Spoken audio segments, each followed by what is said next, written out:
Early explorers feared that the very edge of the world lay in the uncharted waters of the Atlantic, that there was a great abyss that would swallow ships whole, plunging men into a living hell of nightmares and mythic monsters.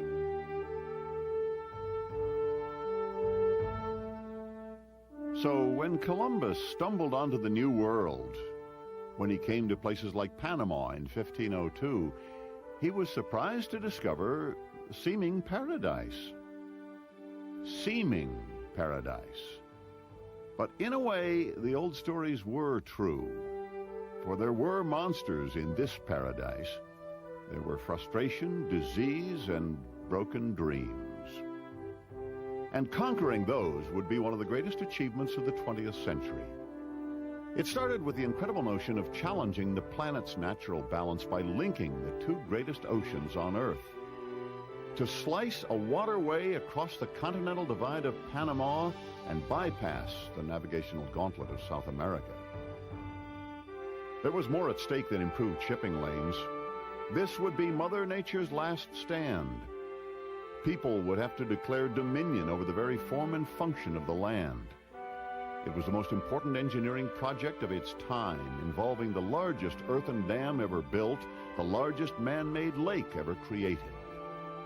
The epic effort was accomplished only through the grueling labor of 100,000 workers, whipped by the ambitions of powerful men who enjoyed breaking all the rules.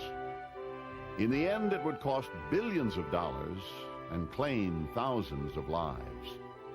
The Panama Canal, and the world still ponders the profound implications of this modern marvel.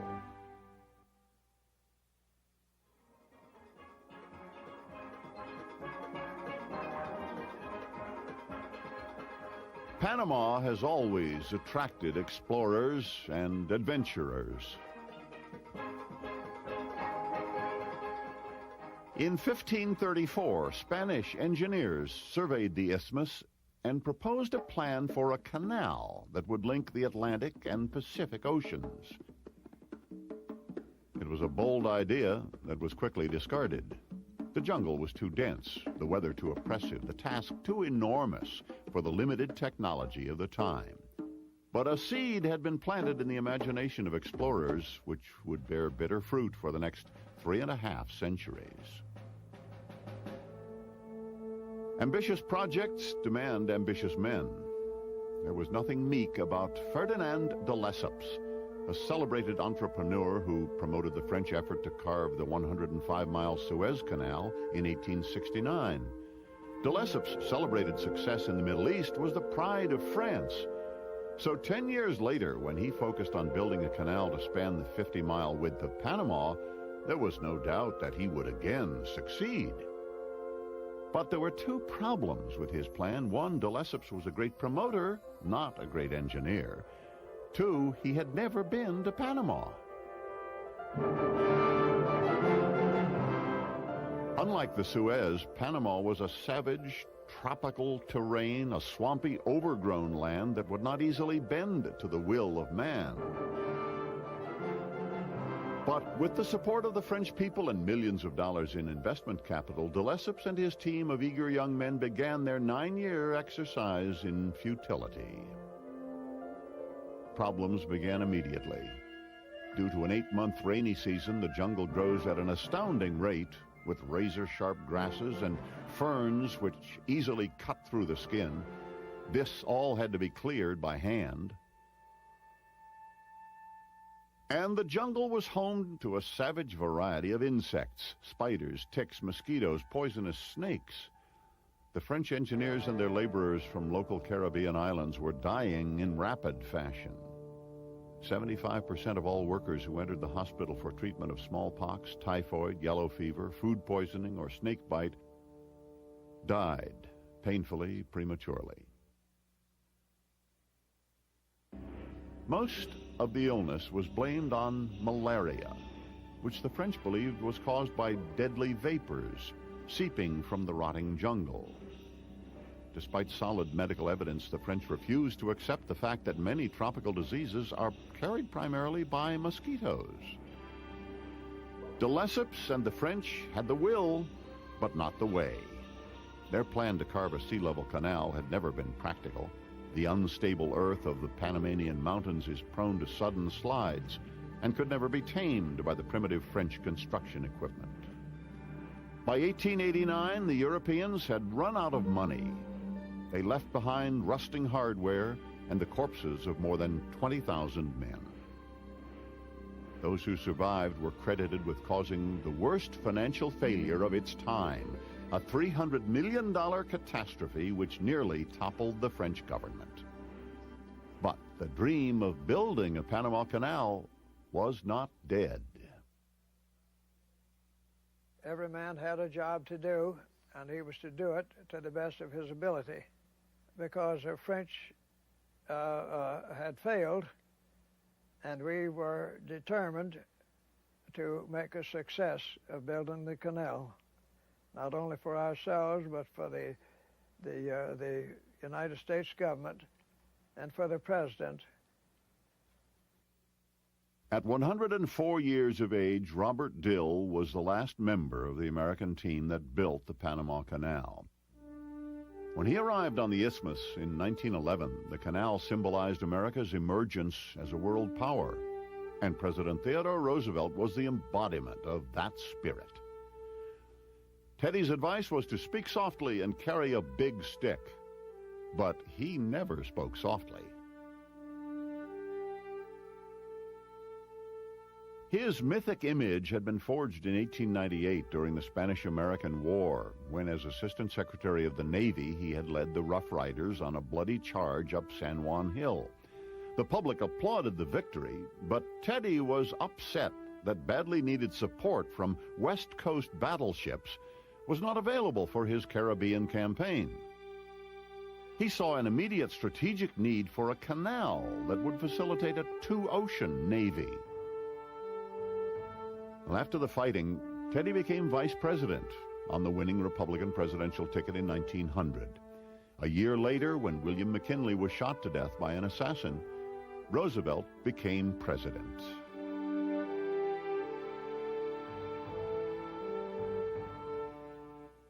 His first order of business was the Panama Canal. Newsreels acclaimed his early addresses to Congress, where he declared, "No work which remains to be undertaken on this continent is of such consequence to the American people as the Panama Canal." The Isthmus of Panama was the northern province of Colombia, and Colombia had no interest in granting the U.S. the right to build a canal. So Roosevelt encouraged a handful of prominent Panamanians who started a revolution in 1903 and declared the region independent. The bloodless coup took less than 24 hours, and to be certain it wouldn't fail, Teddy sent U.S. battleships to the Isthmus with orders to shoot down any Colombian effort to keep its territory. Roosevelt denied any involvement with the revolution until relentless questions from reporters provoked him into saying, "I took the Isthmus." Those 4 words were to prove costly. Colombia demanded $25 million from the United States as reparations for the illegal seizure. But Teddy could finally build his canal thanks to a hastily drawn agreement in which the United States would give the new nation of Panama $10 million for the right to build and operate a transcontinental waterway. No Panamanians ever signed that agreement. Still, preparations for building the dam began. In 1905, John Stevens became the chief engineer of the project. I would say that Stevens was really the architect, because when we took over the building of the canal in 1904, they still didn't know whether there was going to be a sea-level canal or just what they were going to do. Stevens convinced Roosevelt of the plan to dam Panama's mightiest river and create what was then the world's largest man-made lake. Then use a system of locks to raise and lower ships 85 feet to the level of the lake for their transit across the Continental Divide. But problems still lingered. How would Stevens protect his workforce from the ravages of disease, which had already claimed 20,000 lives during the French effort? The answer was a combination of cunning and common sense.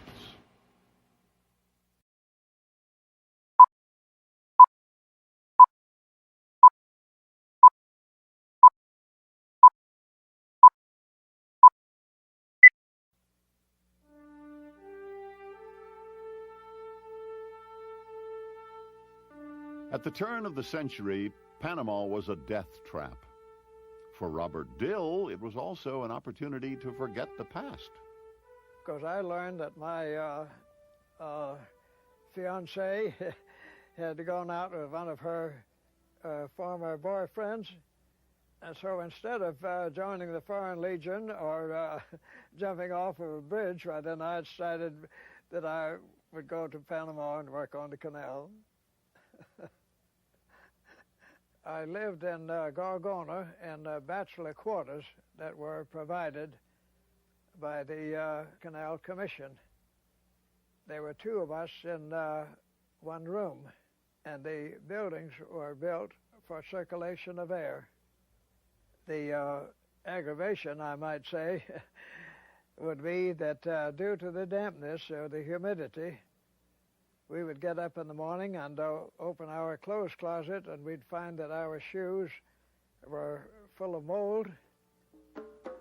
Most of the men who built the canal were not Americans assigned to bachelor quarters, but tens of thousands of desperately poor workers from impoverished Caribbean islands who were housed under far more primitive living conditions and worked for far less money. The laborers paid 90 cents a day, and their meals were 9 cents. Their quarters were provided, and the rest, of course, was up to them whether they saved it or spent it.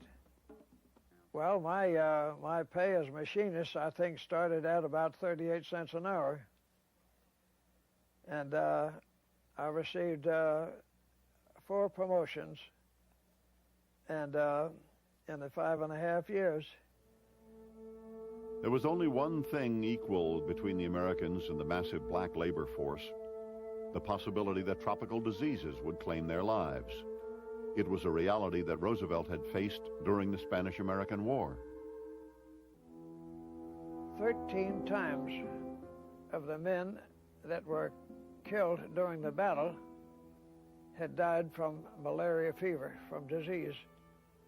So when Teddy Roosevelt knew that we had a sanitation problem to solve, that Dr. Gorgas was the man for the job.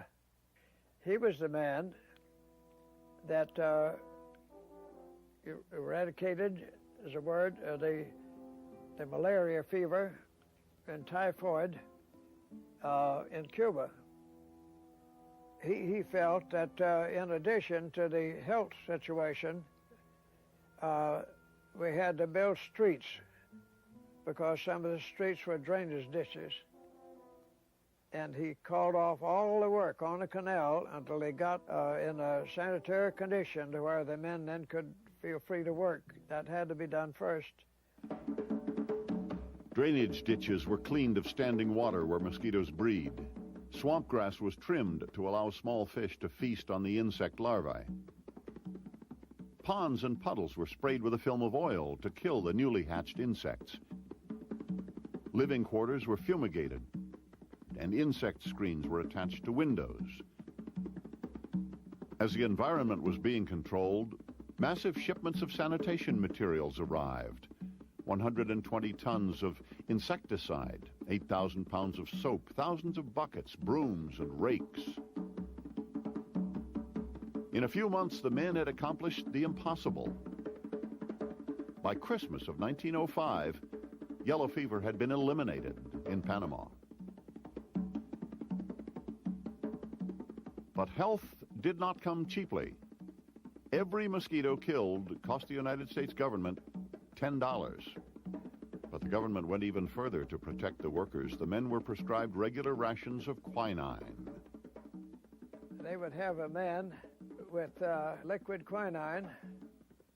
The person that would go around to the shops the gangs wherever there was activity and men working, and you would take the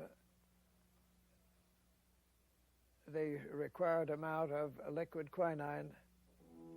But quinine was distributed to workers in a racially segregated way.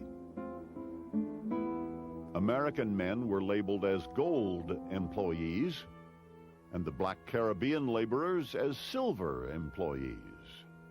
And the gold would drink out of the gold cup, and the non-Americans, of course, would drink out of the silver cup. When canal construction began full force, new dangers surfaced. The hardest work was in the Culebra Cut, where whole mountains were removed to carve a path 8 miles long, 300 feet wide, 50 feet deep. This man-made gorge would later be filled with the cool waters dammed from the Chagres River. Until then, the men worked in 120-degree temperatures to blast away sliding hillsides and dig 200 trainloads of earth every day. 50 to 60 steam shovels were operating at any one time in a choreographed dance with non-stop locomotives. So they arranged the timing that the train would move very slowly. The steam shovel would come over and put a load, and it'd make a load, and the train would move far enough then ahead for it to put the second dipper there. In other words, there was no lost motion by the steam shovels.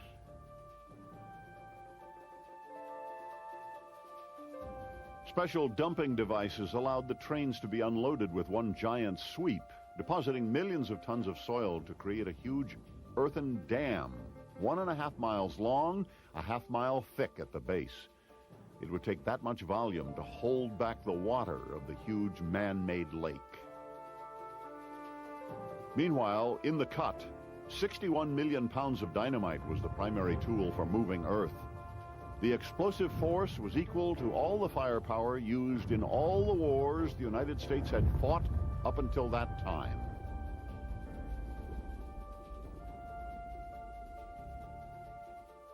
Often the tropical heat would make the dynamite unstable. It would explode unpredictably. A sudden blast killed 27 men in a single blinding instant. Other workers were killed or injured by flying debris. Funerals were as regular as rain. Sometimes the blasts sparked deadly fires. A Panamanian fire department was formed to respond, but was largely untrained in the techniques of fighting fires. The Panamanian fire department, instead of going around, and fighting them back, they just followed with it. And when it exploded, I think there were 6 or 7 firemen that were just blown to bits. It was not uncommon for workers to be ground under the wheels of the speeding trains, caught unaware due to the deafening noise at the site. But Teddy Roosevelt was pleased with the progress. The American effort was digging in a single day what the French had taken a month to match.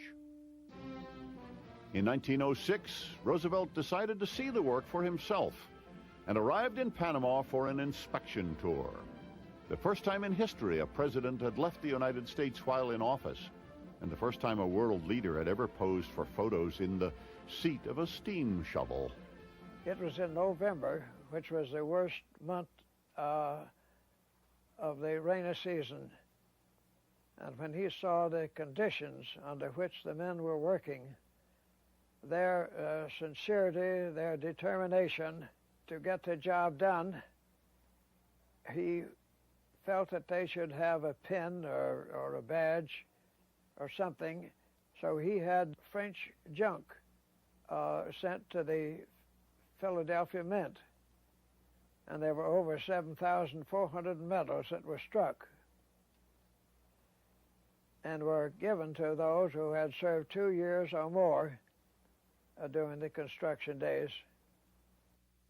The medals struck from the steel of discarded French construction equipment featured a cameo of Roosevelt.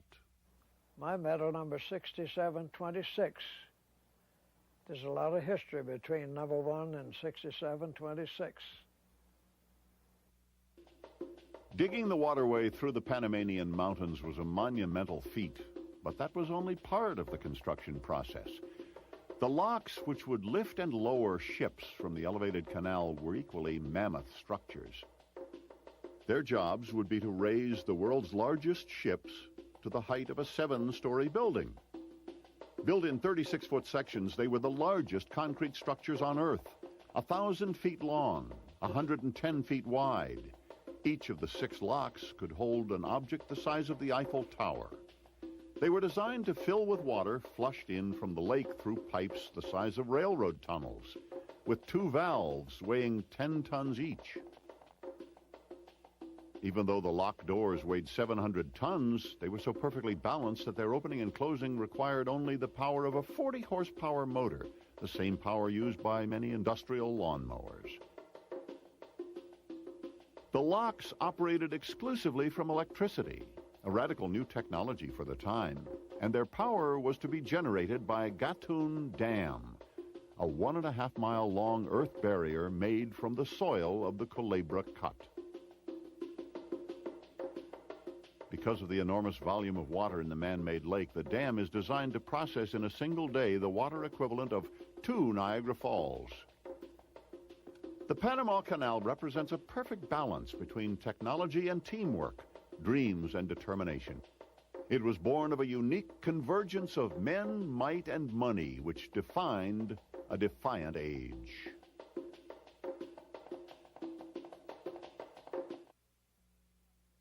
I think I should mention what it meant to work on the Panama Canal and the actual experience of working together with a closeness that you never felt that you were alone. And if you were working with a group, if for some reason one man fell out, well, then there was others right there to take on his part. And there was no such thing as saying, well, that's his job. It is our job.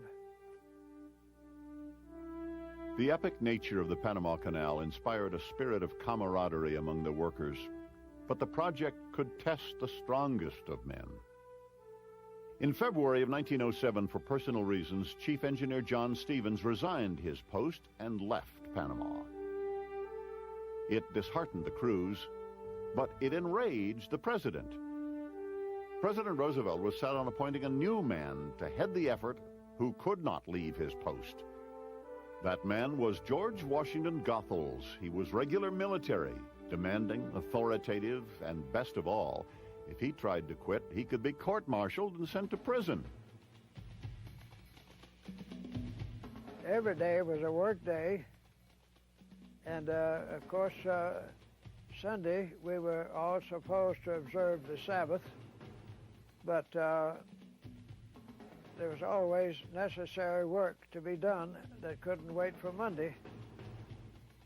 The military regimen pushed the project over the top. In the end, 12 million cubic yards of concrete were set in the locks, and enough dirt was hauled from the Culebra Cut to equal 3.5 times the volume of the Suez Canal. On May 20th, 1913, Joseph Kirk in Shovel 222 met D.J. McDonald in Shovel 230 at the bottom of the excavation. The digging was done. The canal was prepared to be filled. 4 months later, workers placed the final dynamite in a small dike that held back the Chagres River. We were very, very proud to be successful. And when the canal was completed, and when they blew up the dike at Gamboa, why, I'll never forget the applause or the noise, the whistling and the yelling, that everyone made that were standing on the banks of the canal when the dike was blown up. The water started flowing, the locks were filled, and when the level had risen, a tugboat was draped in flags and sent to make the first trip through the greatest engineering accomplishment of its time. Thousands cheered the triumph, but the cheering did not last long. By the time the steamship Ancon officially opened canal operations on August 15, 1914, 10 years after the work had begun, the story of the Panama Canal was buried on the back pages of newspapers. Because just days before, Europe had erupted in war. At first, America was determined to stay out of the conflict. Instead of fighting, we put on a fair. The spectacular Panama Pacific International Exposition in San Francisco, celebrating the ingenuity and magnificence of America and the canal, and marking the emergence of the United States as a cultural and technological world power. But the rest of the world didn't have time to celebrate. The United States finally entered the war, and with the passage of the Pacific Fleet through the canal in 1919, Teddy Roosevelt's dream of a two-ocean navy became a reality. But Teddy never lived to see the triumph. He had died a few months earlier. After the war, the United States disassembled a third of its battleships in the collective cause of world peace. The Navy's use of the canal dropped off, and a worldwide depression was having a negative impact on the canal as well. There were periods of time traffic became so slow, so low, so minimal that there were layoffs, and I recall one time my father was working 2 different jobs. If they were laid off, they would have to go back to the States. And what would we do there? Stand on street corners selling apples and pencils. George Mueller and Joan Marie Ridge de Drummond are canal brats, children of canal workers who lived in the American zone and often grew up to join the workforce themselves. Against the backdrop of Panama, they developed their own way of making it through the Depression. These men pulled together, and they decided that they would work maybe 1 or 2 weeks a month, and that person could work 1 or 2 weeks a month, and that way they could keep their housing and still have a job. But with the basic canal construction finished and most of the workers shipped back home, the American presence in Panama became a military one. A strong defense of the canal would become an important asset as the world grew more restless.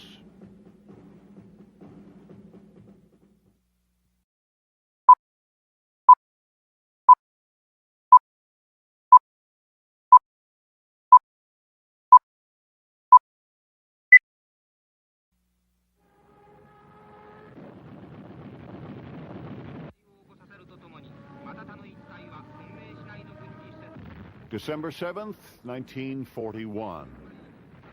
Once again, war had erupted, and once again, sea power would be a determining factor. The Panama Canal would be a vulnerable linchpin in the Allied effort. Franklin Delano Roosevelt, concerned about Panama's strategic value, exposed Nazi designs on the waterway. They have divided South America into 5 vassal states, bringing the whole continent under their domination. And they have also so arranged it that the territory of one of these new puppet states includes the Republic of Panama and our great lifeline, the Panama Canal. That is his plan. It will never go into effect.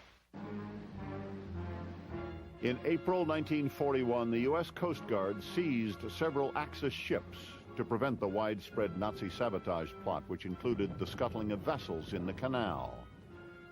The fear was rooted in reality, for Germany, in conquering its weaker European neighbors, had gained control of some of their colonial footholds in the Western Hemisphere. This put the canal within range of air attack. To protect against attack and sabotage, the canal instituted a top-secret program called SIP-7, an emergency damming method in which an underwater blockade could be lifted hydraulically to hold back the raging waters of Gatun Lake if the doors of the locks were hit by Nazi bombs. Should a gate be damaged by some wartime activity, they could easily lose all the water in Gatun Lake. And that was one of their concerns. It could be activated in minutes, even by hand, if all electricity were cut off. SIP-7 proved to be an integral part of America's wartime defense. But the canal had another unusual influence on the war effort. Around the globe, American fighting men were suddenly encountering rare tropical diseases. What had been learned about controlling malaria during the construction of the canal was now taught to GIs through educational cartoons.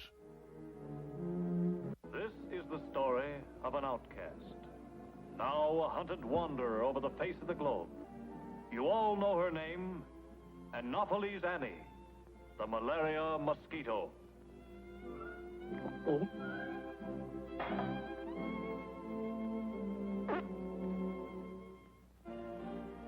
To look at me now, you wouldn't hardly believe it. But back in the good old days, I was really some stuff. Yeah, I took my drink straight. But the boys got theirs mixed with a Mickey Finn.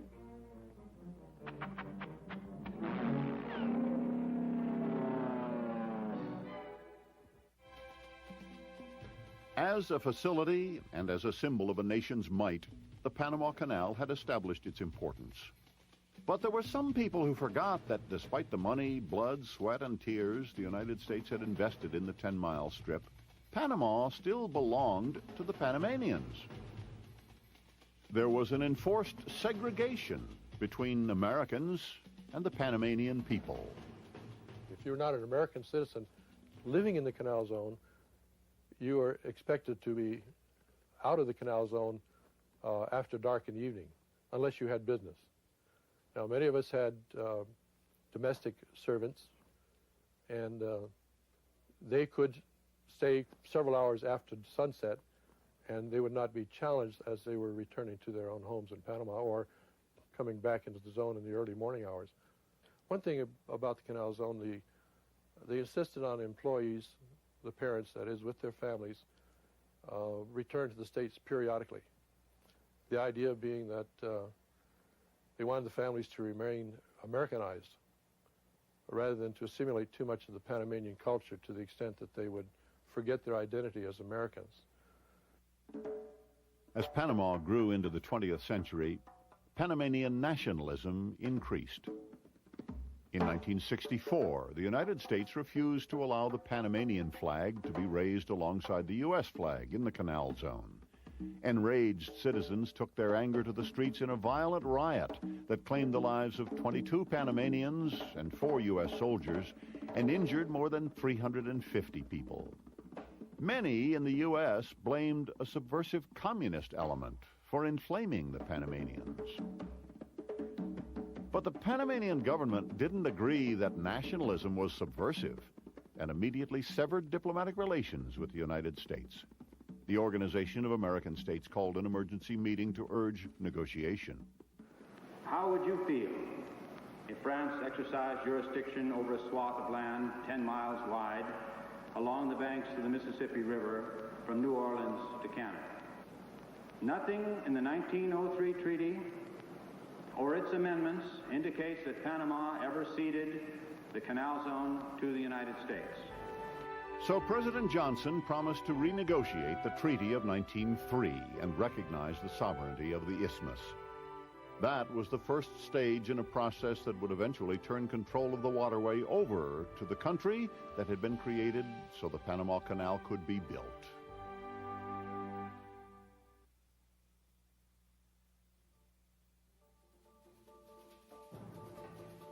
The economic advantages of the Panama Canal are obvious. Its unique geography facilitates trade with a direct water link between Europe and the Pacific and trims nearly 8,000 miles off the shipping route between New York and San Francisco.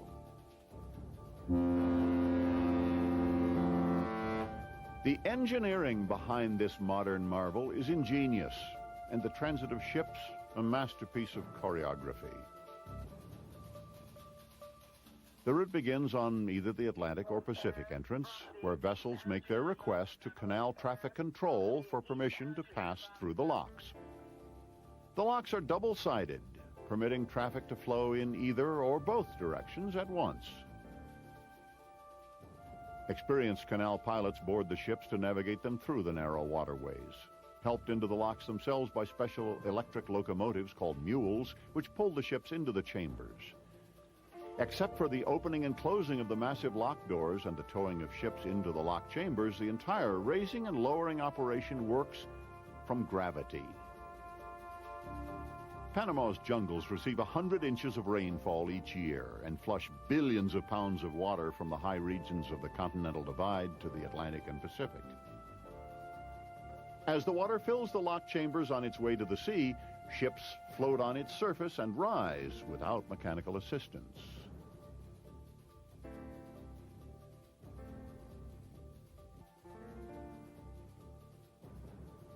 What is mind-boggling about the operation is its overwhelming size, which can best be appreciated when the locks are drained for maintenance. Repair and upkeep is an ongoing demand, with over $100 million spent in the last 10 years on improvements. The difficult handwork is accomplished in largely the same fashion as in 1915. A human touch is required on every square inch of the locks.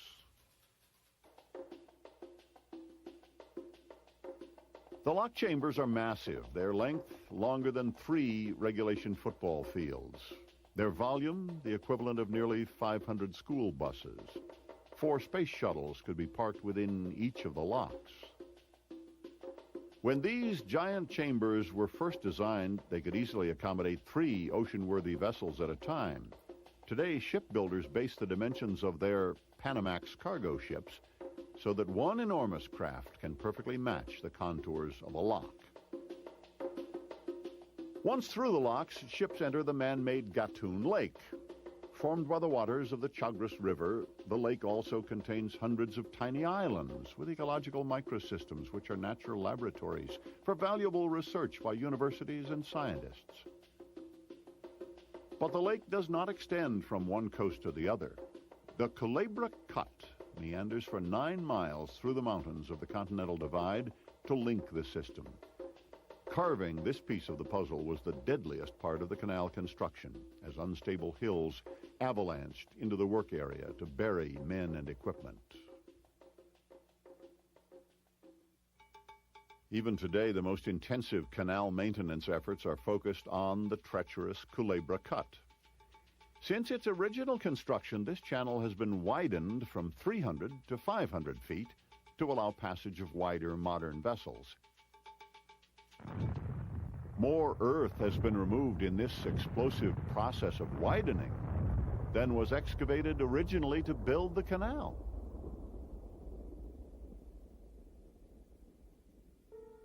The enormity of contemporary ships contributes to the erosion of the canal's narrow banks as the churning of their giant propellers scour the canal's shallow base, dislodging silt.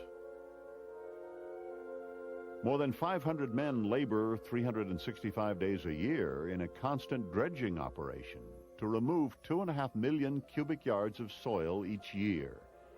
The sludge is pumped inland to drain and dry, but the Panamanian weather often sabotages that effort.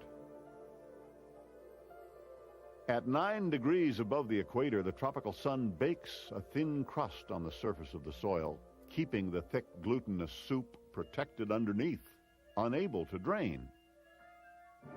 During the rainy season, water collects in the cracks and becomes a breeding ground for disease-carrying mosquitoes. These crusts must routinely be broken for drainage, but the weight of men and equipment would easily crack the surface and cause them to be sucked into the slime.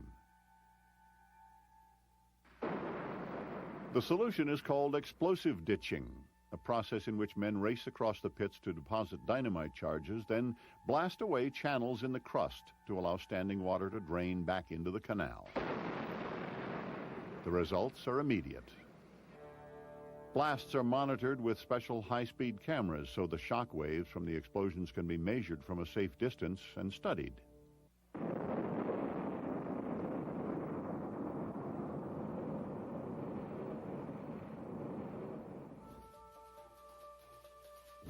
As in the original construction of the canal, a massive full-time crew of more than 8,000 people are constantly blasting, digging, and dredging to maintain the canal.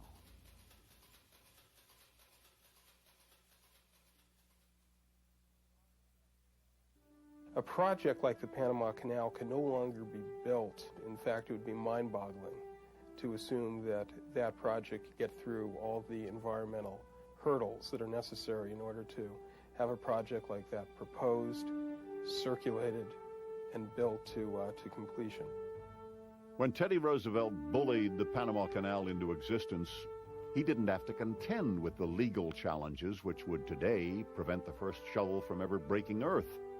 In that sense, the canal is the last hurrah for the kind of ambitious project which would dare to change the shape of the world. Yet the waterway has found a permanent place in the imagination of man.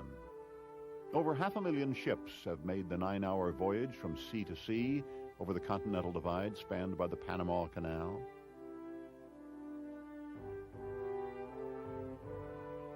The operation is funded by tolls for using the locks, ranging from $142,000 for majestic cruise ships to 38 cents for one daring man who swam the distance.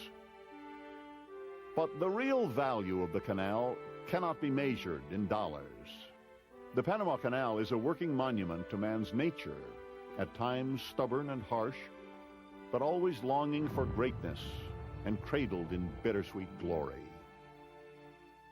As we pass through the canal during the day, we get to a spot which is the deepest cut. It's called the Gallard Cut. And that was the scene of the biggest digging and of course, biggest casualties while they were digging through. And as we go through, there's a big plaque on the side of the hill to commemorate all the lives that were lost during the construction. The thousands of workers who sacrificed their lives when this narrow sliver of land was wrenched from nature were also building connections between men and creating a door which would lead the world into the 20th century. It is the most important part of my education. I learned things there that cannot be written, some that you can't learn from textbooks, and no one can teach you. You must participate and observe and working with people. I wish now I had stayed, but that's another story.